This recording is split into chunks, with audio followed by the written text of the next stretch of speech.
part two, what we're looking at is going on to the strengthening portion of our program. So we've settled down the pain, we've got it moving better with our stretches, we're going to start looking at strengthening. So level one is what we call isometric strengthening. So isometric means that the muscles aren't actually changing their length.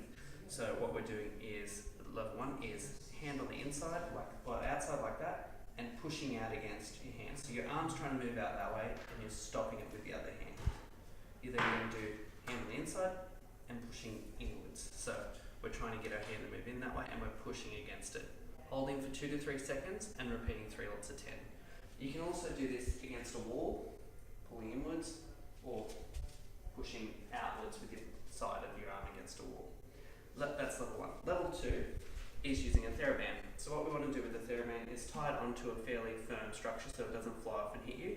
I usually find with these it's best to create a little loop in the end of the band. That way you can lasso it around something so it'll come off easily when you want it to, but it won't get stuck on there. So the first one's the same as what we're doing with the isometric. This is now an isotonic movement, so the muscle's actually changing length. So we're going to turn outwards. And so when I'm doing this, I'm keeping my elbow in against my side, nice tall body posture, shoulder blades gently down back, turning outwards. We're then going to spin around the other way. Like this, I'm going to pull inwards. So same as the other one where we're pushing against our arm, we're now using the band to pull inwards against it. Still, as I'm doing it, keeping my elbow in at my side. We're then going to add on to this as well a row, so facing into the band, pulling down and away, so that our hand gets down back to our waist, and spinning around if it's feeling okay, and doing the opposite movement, a gentle press forward. We generally find with most of the low-level rotator cuff and impingement syndromes, doing this gentle press below shoulder height is okay as far as your pain and symptom levels. Our next level, or the harder level with this, is to then reposition the band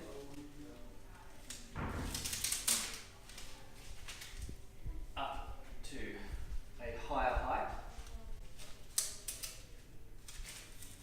So level 3, cutting back in after one of my staff members so rudely interrupted us, walking straight through, we're now going to go up into our shoulder at 90 degrees. It's much harder for our shoulder to control it up in this position, and that's why we usually find exercises down in this straightforward plane are much safer and easier on the shoulder. Once we get out to here, doing anything out through that position, it's much harder and more likely to bring on your symptoms and pain. So once you've gone through the level 1 of isometric, isotonic down here, we're now going into isotonics up in 90 degrees. So we want to have our elbow out 90 degrees and pulling back through that range. We're then going to spin around the other way, same thing, pulling down forward. So these are taking it to the next level of these exercises that we were doing down through here. Our final level of exercises is starting to bring it into what we call functional movements. So coming down into doing your push-ups, starting with narrow push-ups, wider push-ups, and then getting into things like your planks with rotation, and your pointers. So taking one arm, one leg out, which requires you to stabilize through all those rotator cuff muscles in your shoulder as you're doing the movement with the other arm. You can also add things like your Turkish get-ups, shoulder presses, starting with your military press and progressing to wider press as you're getting better. You should always listen to your physio and be guided by them in your exercise progressions.